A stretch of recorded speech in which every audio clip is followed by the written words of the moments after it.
The next thing that we're going to be building is this project case study page. And as you can see, because we have 3 projects right now, we've got 3 pages.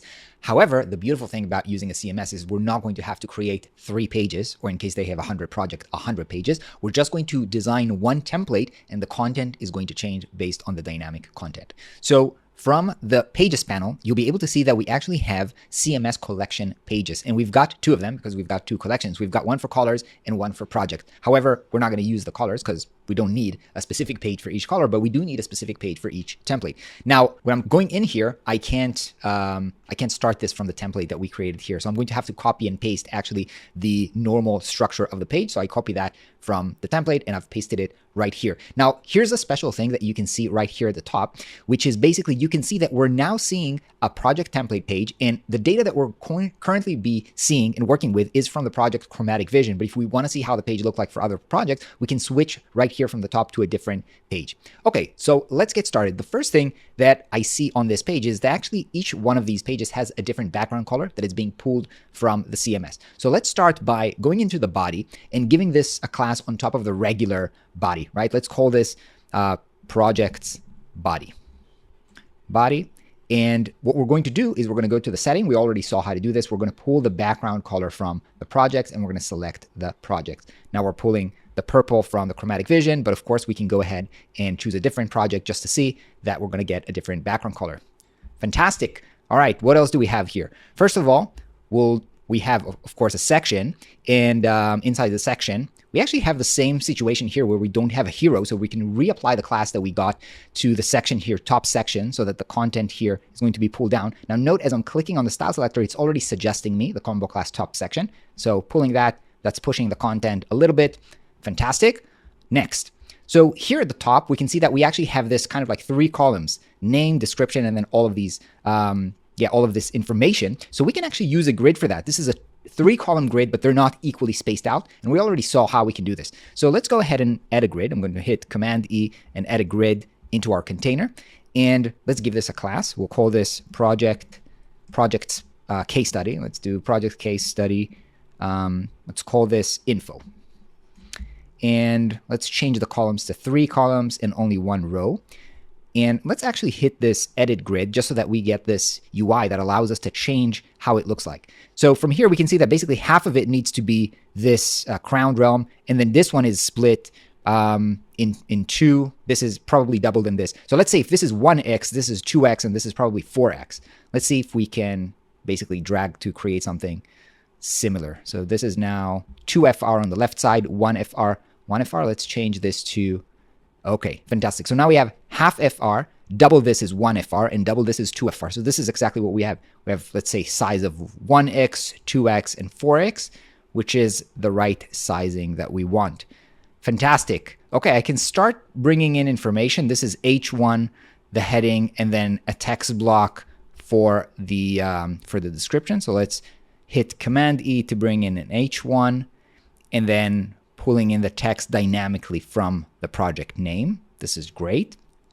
On the second column, Command E text block, pulling the text dynamically from description. All right, already looks good. Now, in the third column, we actually have a bunch of text. So I know I'm going to need a wrapper to hold all of them together. Actually, when I'm looking at this, here's what I notice. There's 3 elements. Each of them has this label, client, setting, category, and then the text itself. So actually, I think that there's actually a wrapper that holds all of these 3 elements, and then 3 elements that I'm going to group together so that I can space them out equally as a flex. So let's start doing this. First, bring in a div block, and then let's give this a name. Let's call this project case study. Project case study is too long. I should have picked something shorter, but let's stick to it. Project case study, settings, or info wrapper. Let's call it this way. It's way too long. I should have come up with something shorter, but whatever. Now let's bring in another div that is going to just hold, let's just call it case study info block. And inside this, we're going to have 2 text blocks, right? So I'm going to add a text block, copy and paste this. The first one is actually static text, right? Client is always going to be client. This is not being pulled dynamically. And this is text label. Did we already create text label? Yeah, we have. Fantastic. So this is this, and this text block should be pulled dynamically. If this was the client, so this is the client. Fantastic.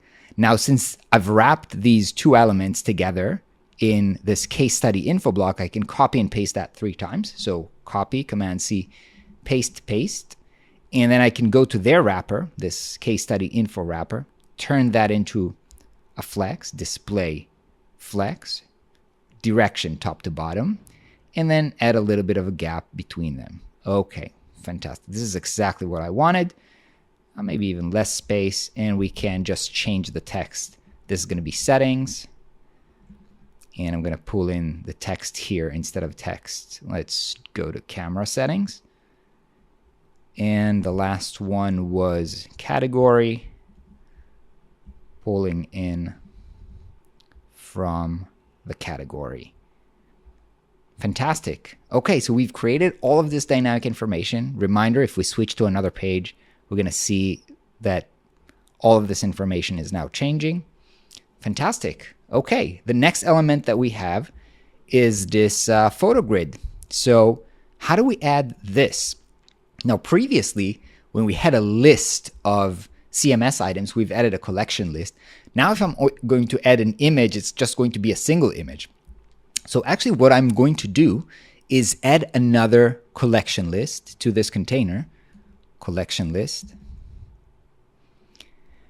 But instead of bringing in a whole collection, you can see that I can actually just bring in the gallery as a list because this is a multi-image. So basically, it's just going to bring a list of all of the images from the gallery. And this is fantastic. Let's bring in an image here so that we can see what we have. So I'm going to drag an image into the one of them. Of course, this works just like the collection list that we did on the previous video. So now we've connected an image. The structure here is just the same, meaning collection list wrapper, collection list, and this is the item. We've put an image inside of the item.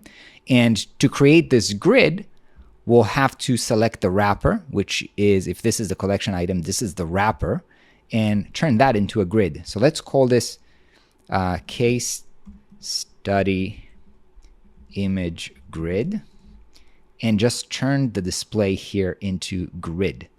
And it gives me 2 columns. It gives me 2 rows, but you can see that because we have more images, it automatically creates more rows. So this is great. Just going to change the gap to 24 because I know that our gap is 24. I'm going to give this a little bit more space from top to bottom so it's not touching the text here. Now, there's one more thing that I'm noticing, which is not all of the photos are the same size.